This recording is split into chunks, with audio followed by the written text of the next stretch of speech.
Yo digo, sí.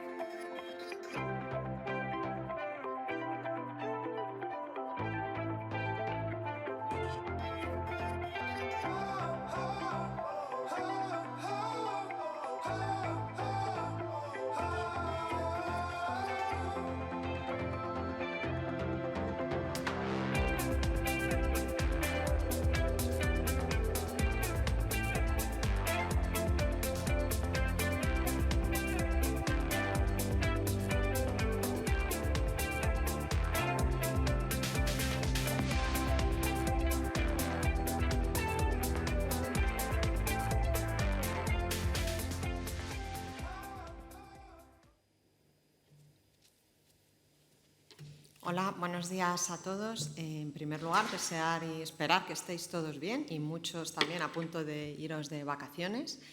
En segundo lugar, daros las gracias por estar hoy aquí con nosotros de nuevo en la presentación de una nueva edición de la revista Situación España, donde Jorge Sicilia, economista jefe del Grupo BBVA y director de BBVA Research, Rafael Domènech, responsable de análisis económico de BBVA Research, y Miguel Cardoso, economista jefe para España, nos van a presentar las nuevas previsiones para el próximo trimestre. Jorge y Rafa están aquí presentes con nosotros y Miguel está en remoto. Como es habitual, al finalizar las intervenciones daremos paso al turno de preguntas donde, como habitualmente os pedimos, os identifiquéis con nombre y medio porque nos facilita mucho el trabajo, y también para solicitar las preguntas podéis ver una manita que aparece abajo, solo tenéis que clicar y os iremos dando paso en orden de llegada. Así que, sin más dilación, Jorge, cuando quieras, adelante. Fenomenal. Pues buenos días a todos y bienvenidos a esta presentación trimestral. Vamos a hacer como siempre. Primero voy a hacer unos comentarios sobre la situación global, luego Rafa hablará de la situación en España y turno de preguntas y respuestas. Bueno, principales mensajes que nos gustaría transmitir en esta presentación son los siguientes. A nivel global y en términos de actividad, revisión al alza en el crecimiento mundial, con una recuperación rápida en muchos sitios, no ya solo en Asia, sino también en países desarrollados y con emergentes también entrando en esta dinámica, favorecida por la reapertura y la vacunación. Segundo mensaje es que la recuperación está siendo tan rápida que de alguna manera ha pillado algunas cadenas de producción algo oxidadas y lo que se está produciendo es un incremento del precio de los commodities bastante fuerte y que no termina de ceder, y cuellos de botella que se están trasladando en cambios en algunos precios específicos en la cesta de la compra, que está alterando al alza la evolución del IPC y, por tanto, hay presiones inflacionarias, las hay al calor de estas cuestiones. La política económica va a seguir centrada en apoyar el crecimiento, con una política fiscal que va a seguir siendo expansiva y con una política monetaria que, aunque va a seguir siendo expansiva, está empezando ya poco a poco el debate de cómo retirar estímulos en este contexto de recuperación y de alguna presión inflacionista. Y en este sentido, los riesgos, pues el primero siempre el epidemiológico, en la medida en que no haya una vacunación completa, los riesgos están ahí, pero hay un riesgo, entre comillas, nuevo, al que va a haber que seguir a lo largo de los próximos meses, que es la evolución de la inflación y, en ese contexto, lo que va a pasar con las políticas económicas. ¿Cómo aterriza esto en España? Bueno, en España aterriza con una mejor dinámica de crecimiento en el primer semestre del año, que luego contaremos en detalle, y una recuperación acelerada que nos va a llevar a revisar el crecimiento un punto, del 5,5 al 6,5. Los datos, aunque no se ha publicado, los datos que tenemos ya del segundo trimestre, que nos permiten adelantar cuál puede ser el crecimiento, lo que muestran es una dinámica de crecimiento entre el 2,3 y el 3,3% trimestral. En interanual va a ser muy elevado. Posiblemente esta dinámica de crecimiento se mantenga en el tercer trimestre, con alguna duda sobre si puede ser una o algunas décimas más bajas, pero en cualquier caso todo eso nos llevaría fácilmente a un crecimiento en torno al 6,5%. No estamos cambiando las previsiones de 2022 porque esta recuperación mayor que estamos dando este año es básicamente una recuperación cíclica basada en la apertura, en las vacunas, en el uso de un exceso de ahorro, en una buena marcha de las exportaciones, inversión en maquinaria y equipo, y no tanto por el programa del Next Generation EU, y en este sentido no es un adelanto de crecimiento del 2022 y por tanto mantenemos ese 7%. Riesgos hay, obviamente el relacionado con la pandemia, y bueno, les vamos a recordar que estamos haciendo previsiones en un contexto donde el nivel de contagios está creciendo de manera acelerada en España, pero en cualquier caso, si esto lo conseguimos mantener bien en términos de crecimiento, incluso podría haber algún riesgo al alza en esta previsión del 6,5%, dependiendo de cómo evolucione, entre otras cuestiones, el turismo. Y a medio plazo, es decir, más allá de este horizonte de previsión que estamos presentando hoy, pues va a depender mucho de las reformas y de cómo se va a implementar el proceso del Next Generation EU y cómo vamos corrigiendo las debilidades que tenemos, que básicamente están relacionadas con el mercado laboral. Se presenta una oportunidad, pero no aprovecharla también es un riesgo a la baja.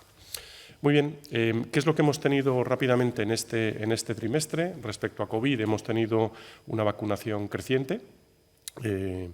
Respecto a actividad, estamos teniendo una sólida recuperación, que en muchos casos se parece bastante a una V, ya lo teníamos claro en Asia, pero en otros países a lo mejor una V más abierta, pero se está produciendo.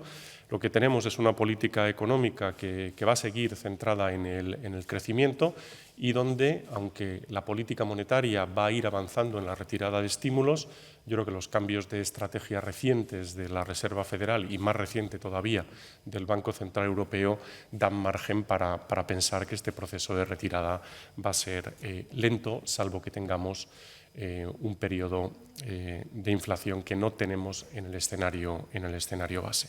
En cualquier caso, esto es un escenario algo más complejo y, por tanto, lo que sí vamos a tener es estos primeros episodios de volatilidad que acompañan a un proceso de recuperación con inflación y donde vuelven un poco los riesgos tradicionales asociados a cómo van a crecer los países, cómo se van a controlar las dinámicas de inflación y cómo va a actuar la política económica.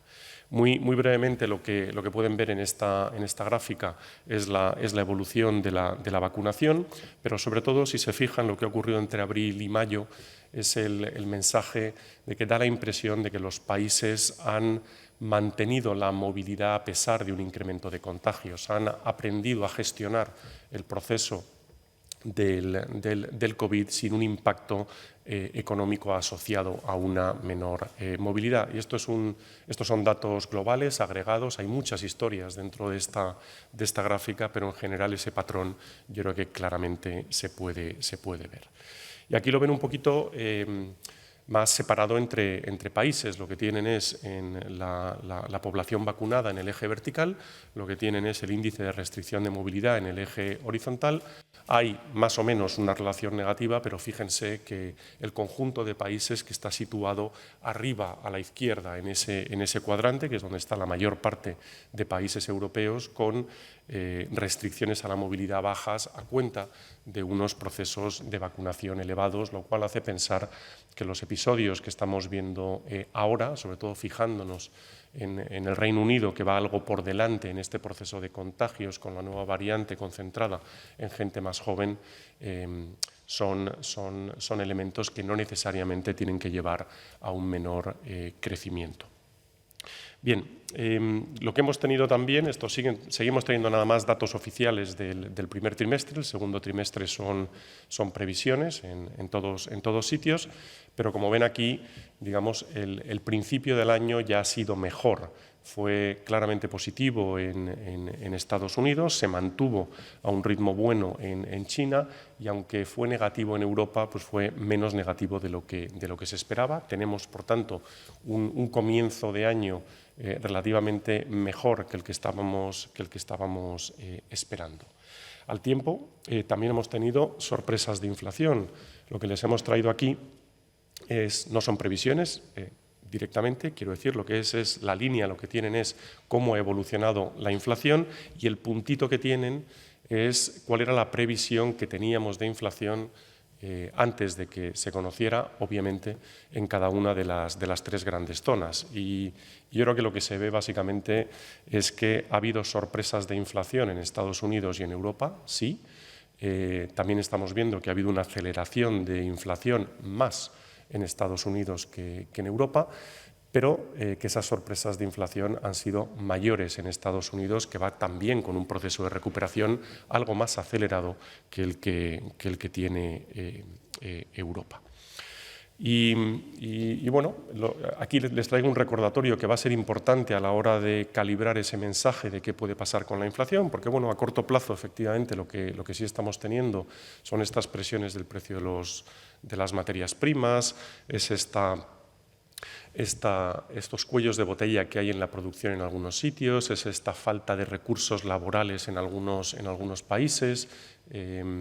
Bueno, hay un cambio en precios relativos, gran parte de los incrementos en la mayor parte de los países donde se están produciendo, la verdad es que tienen que ver con sorpresas en 2 o 3 componentes, no en el conjunto de componentes, lo cual muestra un poco, bueno, un proceso de recuperación muy acelerado que ha llevado también a una demanda excesiva para el nivel de producción y la oferta que existía y, por tanto, a una elevación de los precios. Pero claro, al mismo tiempo lo que pueden ver aquí es que el estímulo fiscal que ha introducido Estados Unidos es de una magnitud muy superior a la pérdida de crecimiento y en este sentido hay un exceso de demanda que está también jugando un papel o con posibilidad de jugar un papel más importante de cómo va a evolucionar la inflación a lo largo de los siguientes meses. Fíjense que en el caso de Europa, más o menos el estímulo fiscal asociado aquí al Next Generation EU es similar a la pérdida de actividad y además, a diferencia del estímulo fiscal de Estados Unidos, que tiene vigencia básicamente ahora, en este periodo, el plan europeo se dilata algunos años, ¿no? Y esto, de alguna manera, lo que también abre la puerta a pensar es que la urgencia de replantearse cuál es la calibración de la política monetaria adecuada en este contexto es un poquito, yo creo que es mayor claramente en Estados Unidos que en Europa. Bien, los mercados están mostrando una cierta volatilidad, pero aquí les presento el índice VIX, que es un indicador de volatilidad de los mercados, tampoco está siendo muy elevada y lo que tienen en las líneas de la gráfica es la evolución de los tipos de interés a largo plazo. Ya tuvimos una subida de tipos de interés a largo plazo, sobre todo en Estados Unidos, pero en las últimas semanas se ha moderado y yo creo que eso también tiene mucho que ver con que la Reserva Federal está dando señales de que va a empezar a replantearse seriamente lo que ellos llaman el tapering, que es reducir el ritmo de compras, y lo están discutiendo ya. Muy pronto vamos a tener noticias de una senda de retirada de los estímulos que creemos que va a empezar relativamente pronto. El anuncio, de hecho, se va a producir en las próximas semanas o como pronto a la vuelta del verano.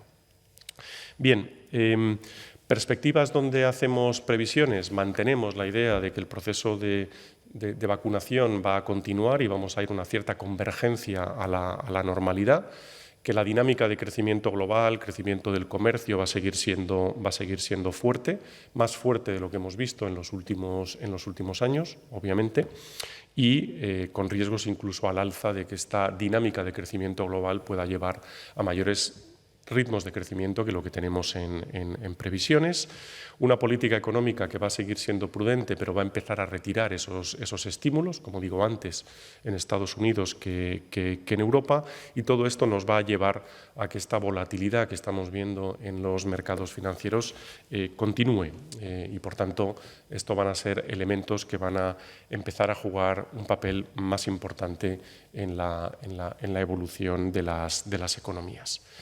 El crecimiento global que les presentamos en esta gráfica, yo les diría dos mensajes. Ahí tienen los números. Como siempre, yo creo que esto ya lo hemos presentado en alguna ocasión, los números que tienen son las previsiones en 2021-2022.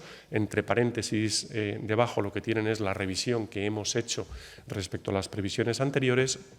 Y algo que nos parece mucho más importante en este contexto, las líneas, la línea gruesa, lo que marca es cuál es el nivel de PIB respecto a aquel nivel 100 que tenía en 2019.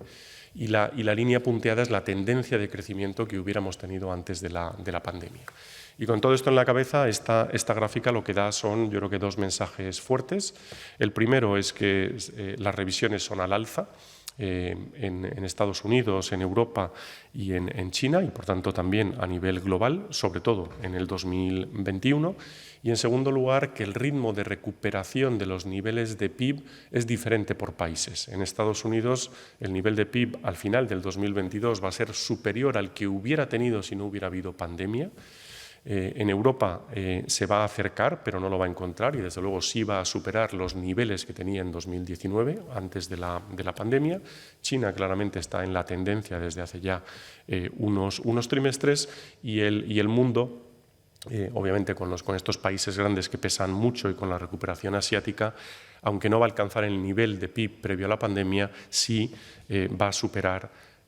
La tendencia del crecimiento del PIB antes de la pandemia sí va a superar el nivel de PIB que había en 2019. La segunda cara de la moneda es que va a haber más inflación. Aquí lo que tienen, yo creo que se ve bien. Yo creo que los mensajes son los siguientes. Inflaciones altas. Están siendo más altas ahora en Estados Unidos que en Europa y en China.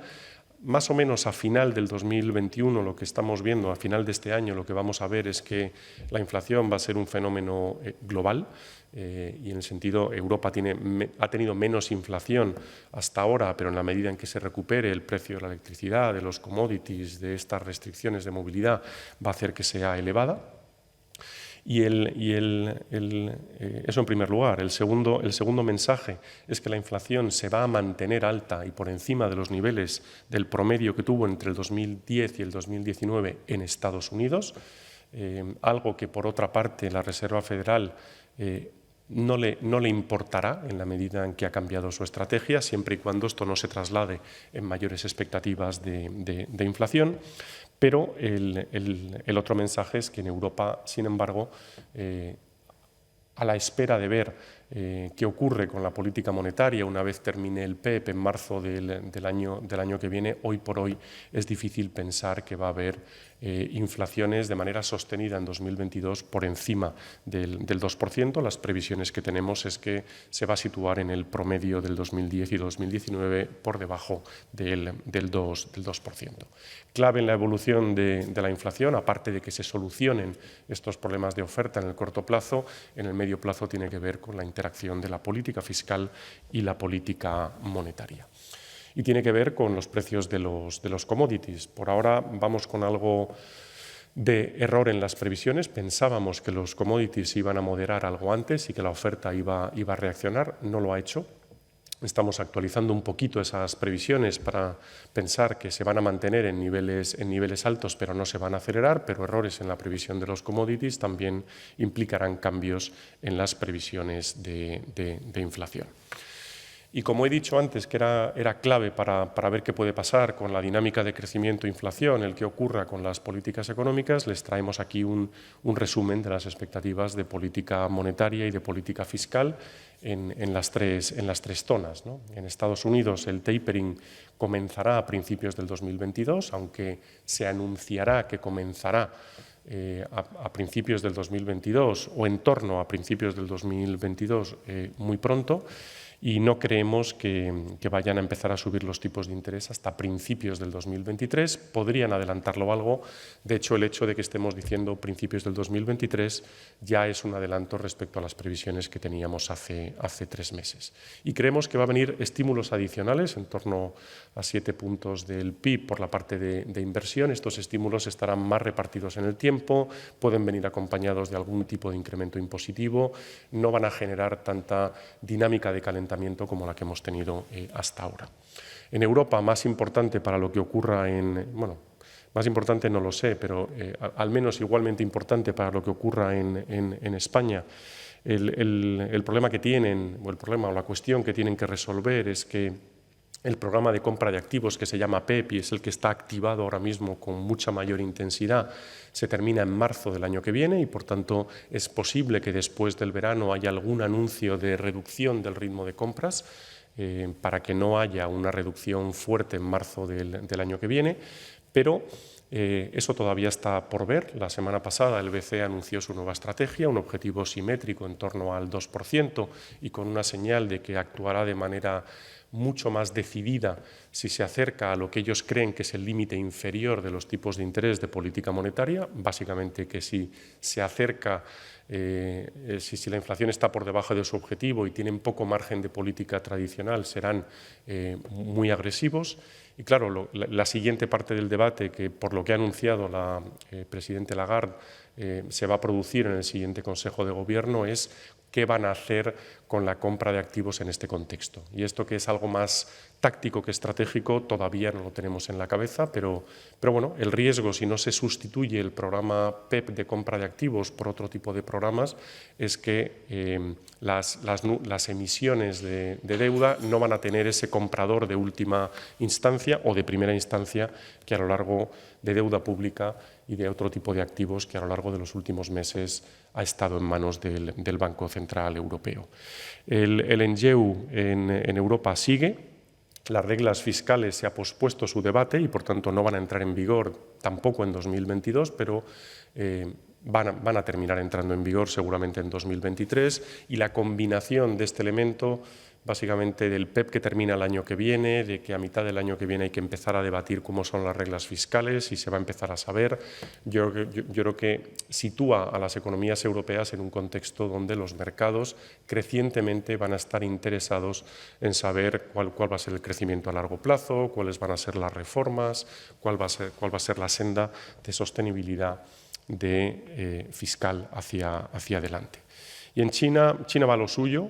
China está creciendo relativamente bien y lo que está haciendo es poco a poco ser menos expansiva y hacer un endurecimiento regulatorio, y esto lo sigue haciendo desde hace varios trimestres.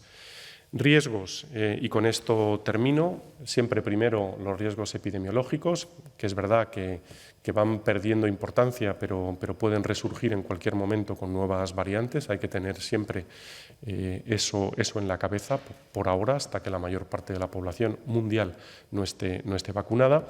Pero bueno, me quiero centrar en los dos nuevos. Claramente surge el riesgo inflacionario, que en realidad está surgiendo por un buen motivo, entre comillas, que es por un proceso de recuperación acelerada, pero claro, estos procesos de cambio de precios relativos tan rápidos, con políticas fiscales expansivas y con bancos centrales que han cambiado su estrategia para ser algo más tolerantes con los desvíos de inflación, pues son escenarios que va a haber que vigilar y gestionar muy bien, y eso está en manos sobre todo de la política fiscal y de cómo se gestione la política monetaria para que no termine generando un incremento de expectativas de inflación que podría obligar a los bancos centrales a actuar más rápido y más decididamente.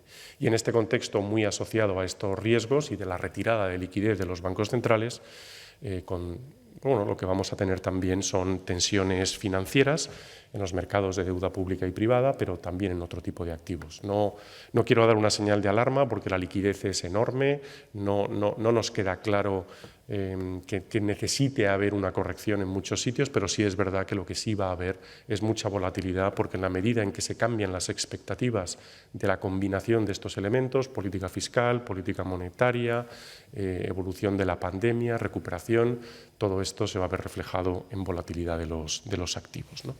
Y yo lo dejaría aquí. Más crecimiento, con algo más de riesgo inflacionario y en este contexto operan las previsiones que también cambiamos en la economía española.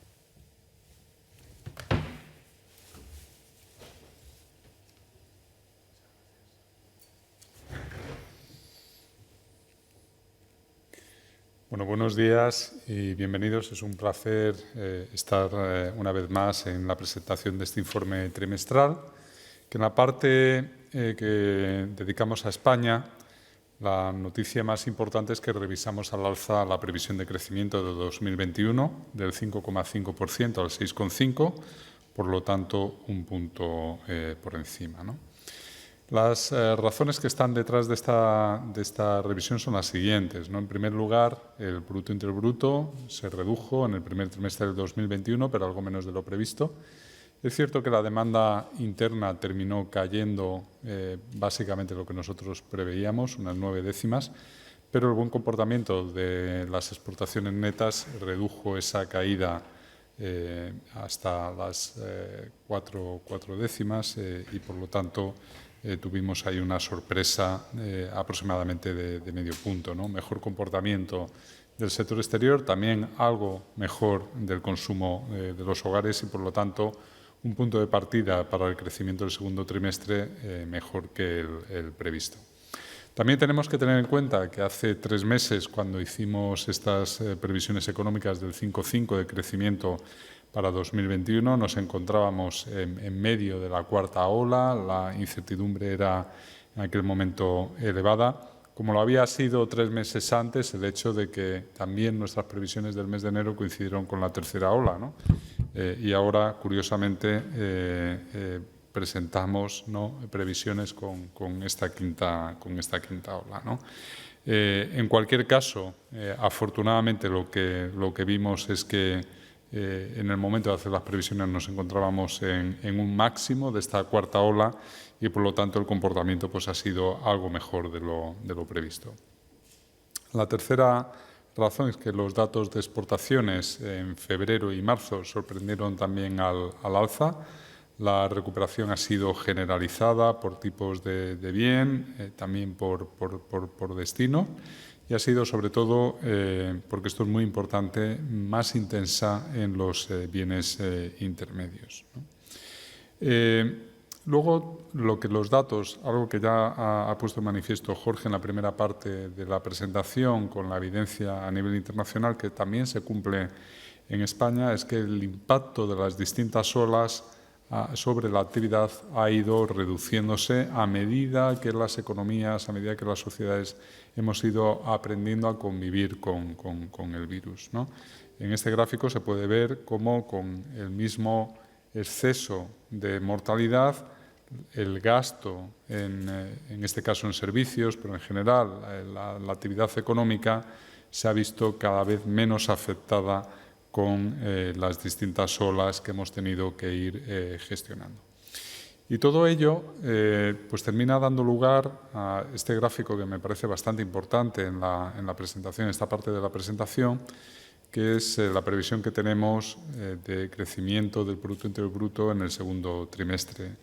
Esa previsión actualmente en una horquilla entre el 2,3 y el 3,3 de crecimiento trimestral. Estamos hablando, por lo tanto, de una estimación media de crecimiento en el entorno del 2,8, una tasa de crecimiento trimestral que elevada a tasa anual nos estaría dando un crecimiento en el entorno del 11%, que está claramente por encima de la previsión, más que la duplica, por encima de la previsión que teníamos hace 3 meses.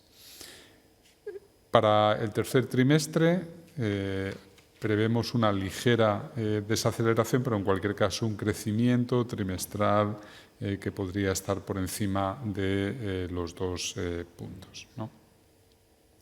Hemos visto cómo la flexibilización en las restricciones, como comentaba anteriormente, ha ido produciendo y también una mejora de los fundamentales, ha ido produciendo un mayor gasto, un mayor nivel de actividad, un mayor nivel de consumo, y esto se ve claramente en el indicador que vamos siguiendo semana a semana. Son datos diarios que vamos conociendo con una semana de retraso, se ve claramente en la evolución del gasto. Si nos fijamos en el gráfico de la izquierda, en estos momentos el gasto total está más de 30 puntos por encima de la misma semana del año 2019, para que la comparación tenga sentido. Y esto, sobre todo, se debe a la buena evolución de los servicios, que es lo que pone de manifiesto el gráfico de la derecha, ¿no?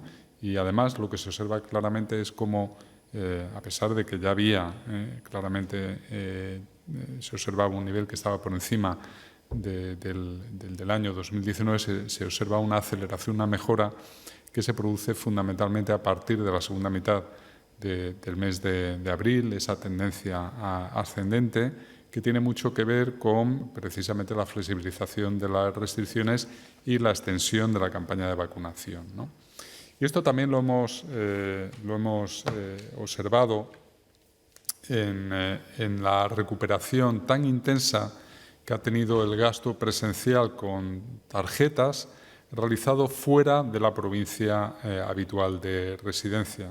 Todo lo que tiene que ver con viajes fuera de la comunidad, fundamentalmente por razones de turismo, que a finales de junio se encuentra ya por encima de la misma semana del año 2019, cuando en el primer trimestre pues era aproximadamente la mitad, es decir, que se ha recuperado con mucha fuerza, sobre todo desde finales del mes de abril en adelante. Estos detalles, ¿no?, detrás de la evolución de este gasto lo pueden consultar precisamente en la referencia que aparece al final, que es un estudio que hemos presentado precisamente este lunes pasado.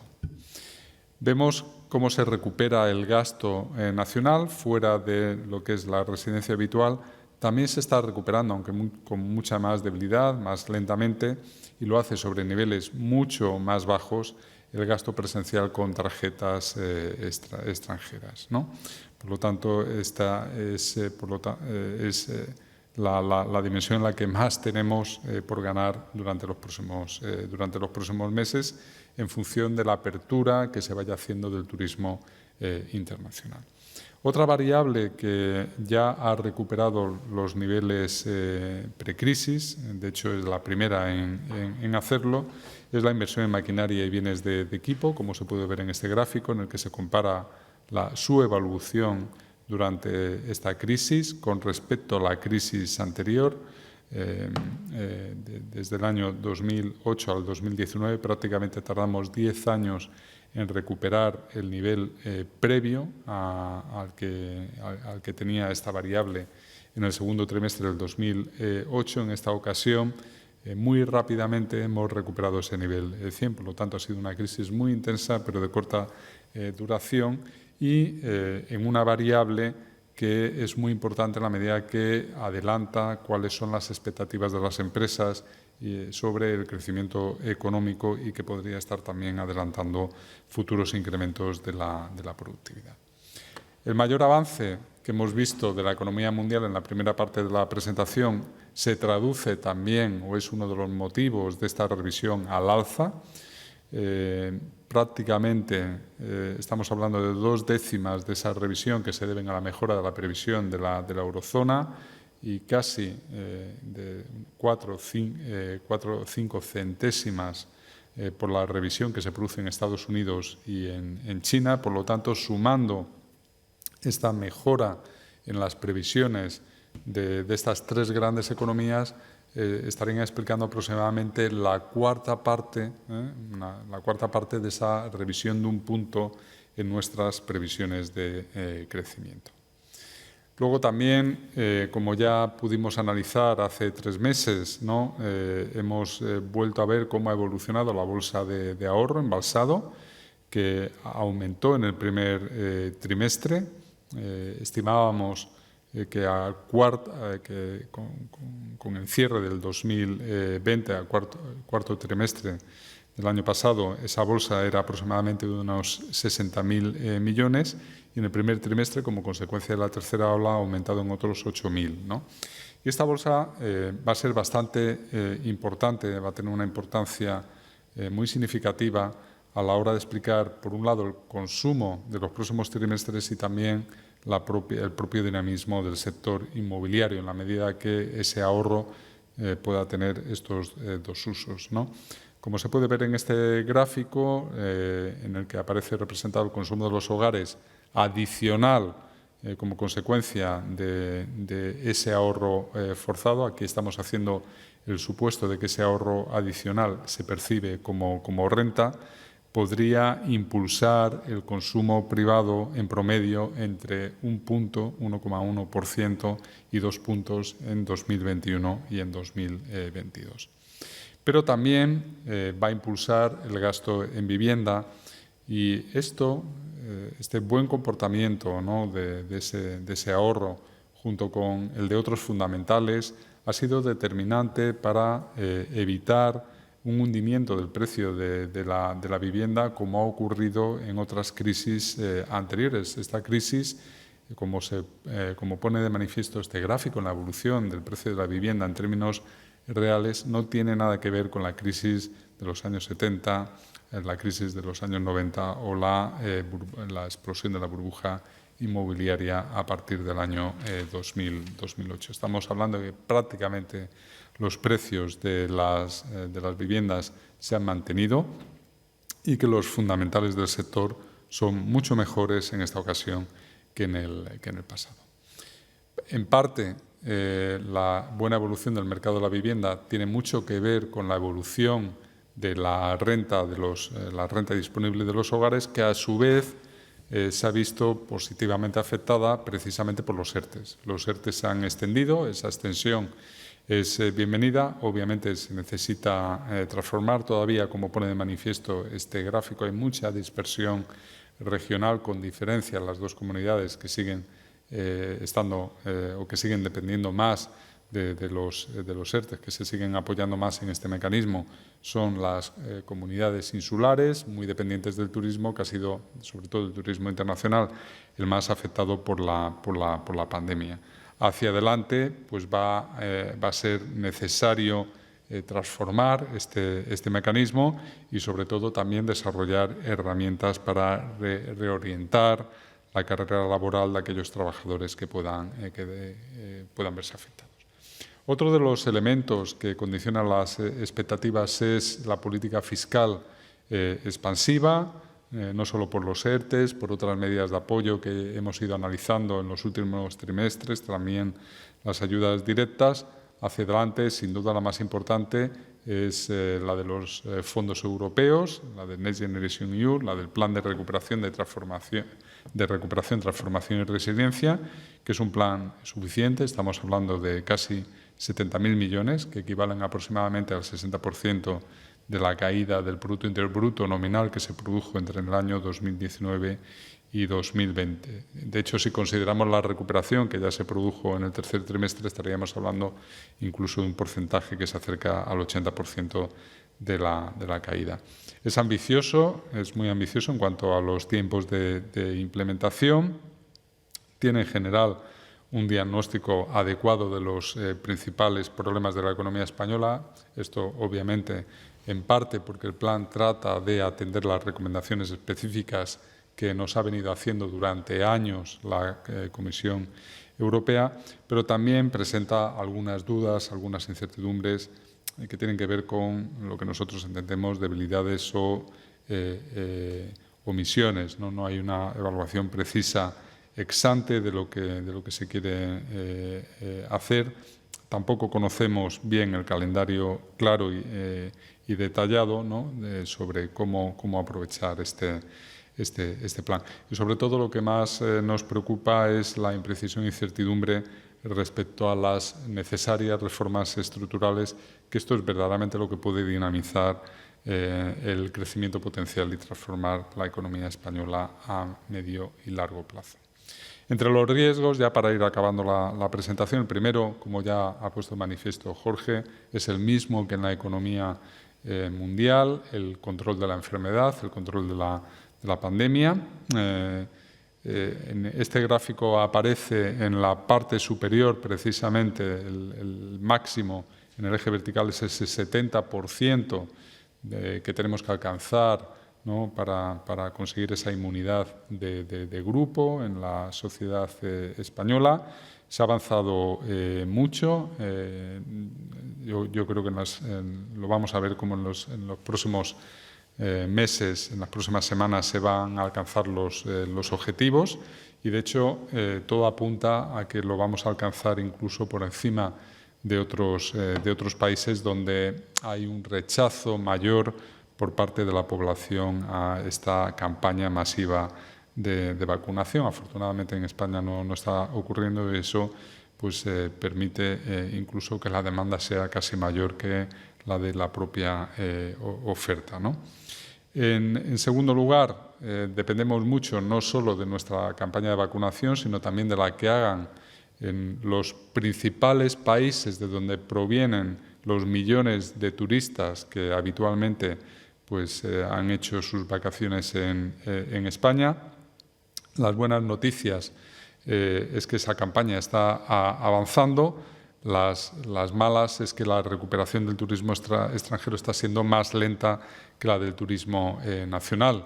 Hace unas láminas atrás hablábamos de las buenas noticias que suponía que ya a finales de junio se hubiera recuperado el nivel de gasto que observábamos de los residentes españoles fuera de su comunidad de residencia habitual. Los niveles de 2019, desde luego este no es el caso de los turistas extranjeros, ¿no? Otro de los riesgos que también tiene que ver con lo que hemos visto en la parte de economía internacional es el de las presiones sobre los precios, la inflación. En España está aumentando fundamentalmente por el componente energético. Esperamos que también esa presión sobre los precios sea transitoria, pero en cualquier caso pues hay que primero estar vigilantes a la evolución de la inflación y sobre todo, ¿no?, tratar de que no se generen efectos de segunda ronda, espirales de aumentos de precios, de rentas, etcétera, que terminen metiendo a la economía española en una dinámica bueno, pues que dificulte la recuperación económica y, sobre todo, la transformación que pretendemos hacer durante los próximos años. Entre los riesgos de las reformas, los riesgos básicamente se han concentrado en tres: una reforma de la reforma laboral, que todavía no se conoce; una reforma tributaria en la que se está trabajando una comisión de expertos que presentará los resultados, que presentará una propuesta en febrero del año que viene; y luego lo que ya se ha ido conociendo en una primera fase es la reforma de pensiones, que, como ya hemos tenido ocasión de manifestar públicamente, pues mejora la suficiencia, pero todavía no aborda la sostenibilidad, con muchos flecos por delante. De momento, lo que sí que, la propuesta que sí que se conoce y que ya se ha presentado públicamente se ha aprobado en Consejo de Ministros en forma de anteproyecto, pues lo que hace es básicamente presionar al alza el gasto en pensiones y aplaza hacia las siguientes fases la negociación de aquellos aspectos, de aquellos mecanismos que tienen que controlar o que deberían compensar ese aumento del gasto, ¿no? En particular, pues se ha pospuesto, ¿no?, hacia el futuro este factor de equidad intergeneracional, del cual no conocemos los detalles, ¿no? Luego, Jorge ya lo ha mencionado, ¿no? Las reglas fiscales están suspendidas en la Unión Europea. El déficit público se va a mantener elevado. Es cierto que nuestras previsiones actuales son ligeramente algo más optimistas que las del Gobierno para 2021 y para 2022, pero también es cierto que no estamos incluyendo aquí ni al alza ni a la baja ninguna de las reformas que se están en estos momentos que se están explorando, ¿no?, como la reforma de pensiones, que ya he dicho que presiona al alza el gasto en pensiones, o la tributaria, bueno, pues que no sabemos en qué medida aportará más recursos fiscales para poder facilitar esa consolidación presupuestaria a futuro. En cualquier caso, más allá de la intensa recuperación económica, nuestras previsiones apuntan a que el déficit primario estructural, una vez que descontamos la parte cíclica, se mantiene muy elevado, alrededor del 3% del Producto Interior Bruto, y esto, por lo tanto, con un nivel de deuda tras la pandemia mucho más elevado, pues obviamente supone una situación de fragilidad hacia el futuro, sobre todo si no somos capaces de aumentar el crecimiento potencial. Como se puede ver en este gráfico, en el que descomponemos qué parte del crecimiento es cíclico, qué parte del crecimiento es potencial, en estos momentos, como no puede ser de otra manera, lógicamente estamos asistiendo fundamentalmente a un rebote cíclico, y por lo tanto pues, estamos a la espera, ¿no?, de ver hasta qué punto las reformas van a ser capaces de transformar la economía, haciéndola más digital, más sostenible y de aumentar ese crecimiento potencial a largo plazo. Las reformas también tienen que permitir una transición energética rápida, eficiente. Tiene que ser, por lo tanto, ese crecimiento consistente con las metas medioambientales, y aquí en esta lámina únicamente queríamos apuntarles el resultado de un estudio que también pueden consultar en la referencia que aparece debajo del gráfico, en el que se puede ver pues, la enorme heterogeneidad regional que hay entre las distintas comunidades autónomas en cuanto a la intensidad de las emisiones de gases de efecto invernadero, ¿no?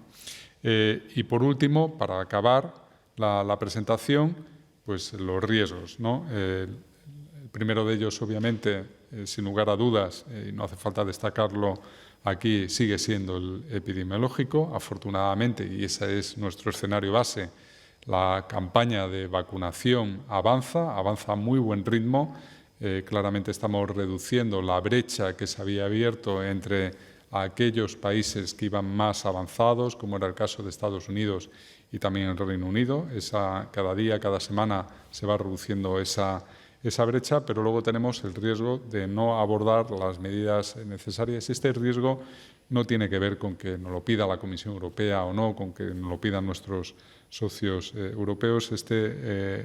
Estos riesgos tienen que ver con reformas que van, sobre todo, en nuestro propio interés como país, como sociedad, de aprovechar estos fondos, estas reformas, para corregir problemas estructurales crónicos de la economía española, para transformar la economía, no solo recuperarla, sino para llevarla a una senda de crecimiento mucho más vigoroso, mucho más sostenible, social y medioambientalmente, y también a corto y a medio plazo, porque no hacerlo puede poner en entredicho nuestra propia credibilidad, cuando en los próximos trimestres, una vez que el Banco Central Europeo vaya retirando los estímulos que puso en marcha como consecuencia de la pandemia, pues tendremos que depender de la financiación de los mercados, y, por lo tanto, pues la mejor carta de presentación que podemos hacer es unas expectativas de crecimiento sostenido a largo plazo y de corrección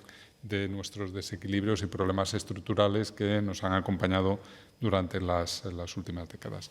Yo con esto, Esther, dejo la presentación aquí y pasamos, si te parece bien, al turno de preguntas. Muchas gracias. Perfecto. Gracias a los dos. Gracias a Jorge y a Rafael. Ahora damos paso al turno de preguntas. Recordaros que tenéis que clicar en la manita que aparece en la parte inferior derecha para que identifiquemos qué queréis preguntar. Y, como siempre, os agradeceríamos que os identificarais con nombre y medio. Mientras que la gente va solicitando preguntar, vamos a leer una pregunta que nos ha llegado por email de un periodista que no sabemos si a lo mejor ha tenido algún problema. Es José María Lanseros, de Mercados, y le gustaría que hicierais una valoración por escrito de dónde irá el crédito, en especial del consumo. Una valoración, perdonad, sin más, por escrito. ¿Por escrito?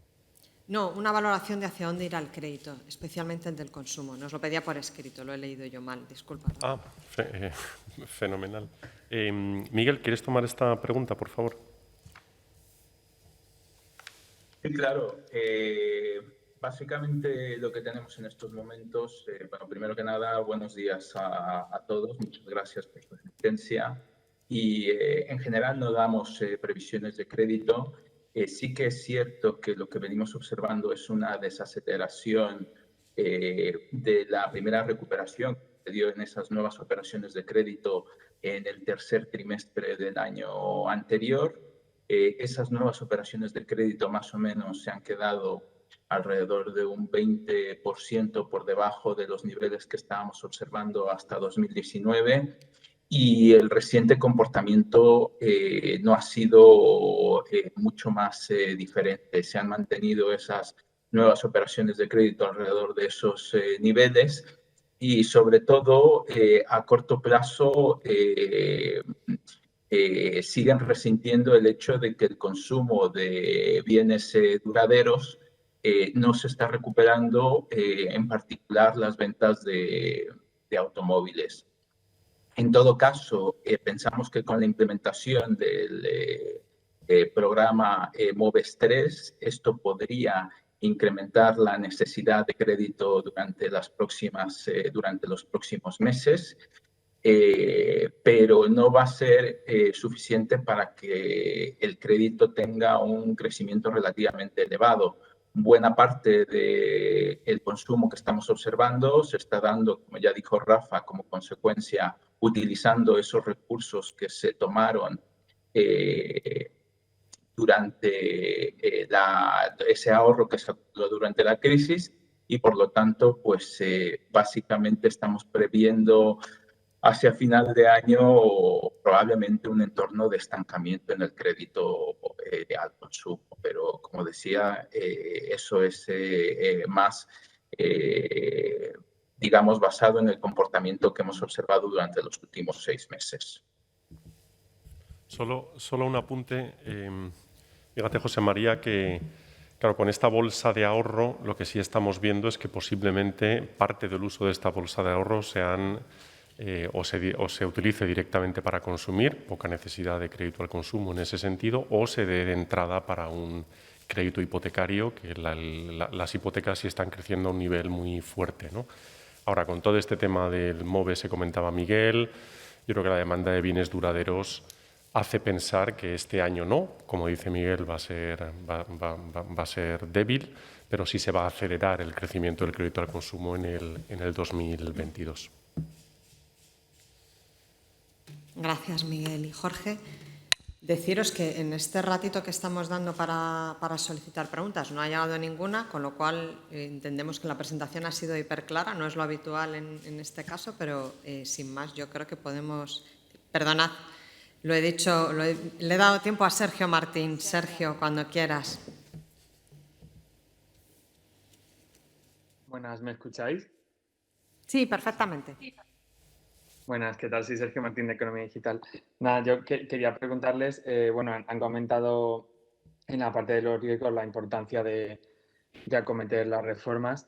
No sé cómo ven ustedes las posibilidades de que se alcance consenso con el cambio, la remodelación de gobierno que ha habido, y preguntarles acerca del salario mínimo, porque parece que la ministra de Trabajo persiste en su idea de subir el salario mínimo este año.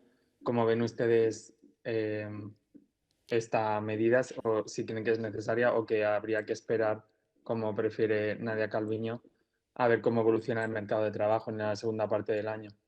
Gracias. Gracias, Sergio. Bueno, sabes que en general no hacemos valoraciones políticas. Lo que sí podemos hacer, si quieres, es darte una valoración de por qué creemos que son importantes esas reformas y dónde enmarcaríamos el debate del salario mínimo. No sé si quieres coger la pregunta. Sí. Bueno, a ver, muchas gracias, Sergio, por tu pregunta.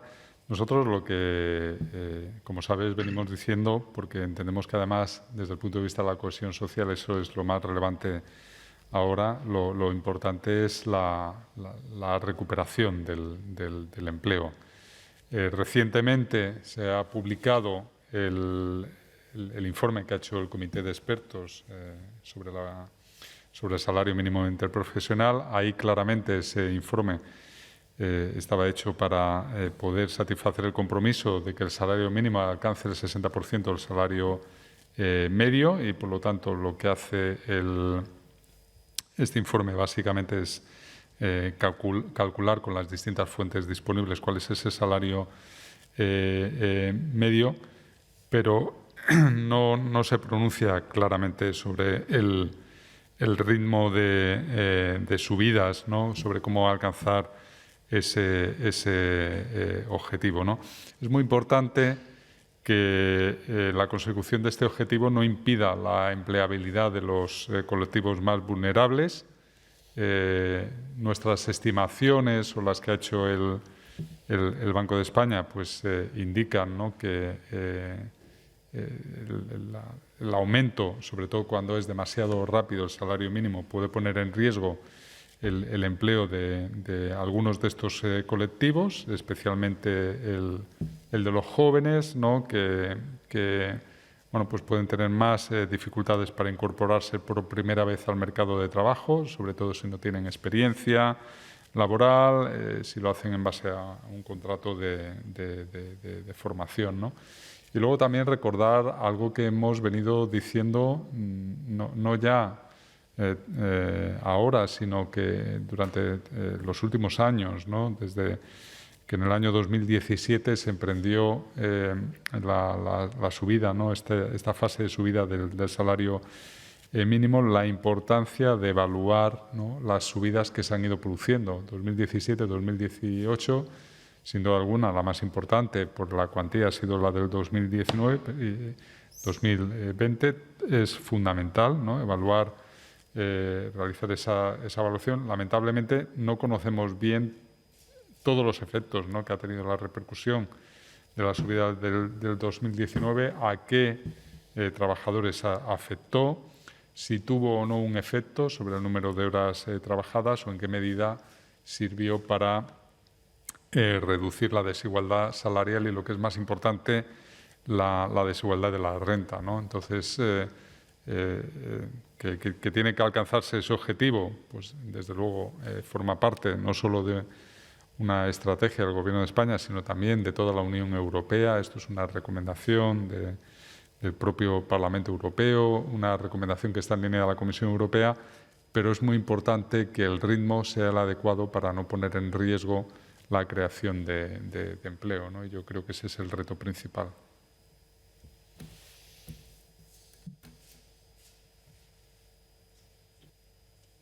Perfecto. Pues nada, muchas gracias, Rafa. No hay más preguntas hoy, así que sin más, yo creo que nos podemos despedir deseando, primero, daros las gracias a vosotros y en segundo lugar, deseando a todos un feliz verano y que nos intentemos que las sucesivas olas nos dejen volver aquí presencialmente pronto. Muchas gracias a todos. Muchas gracias. Un saludo. Gracias.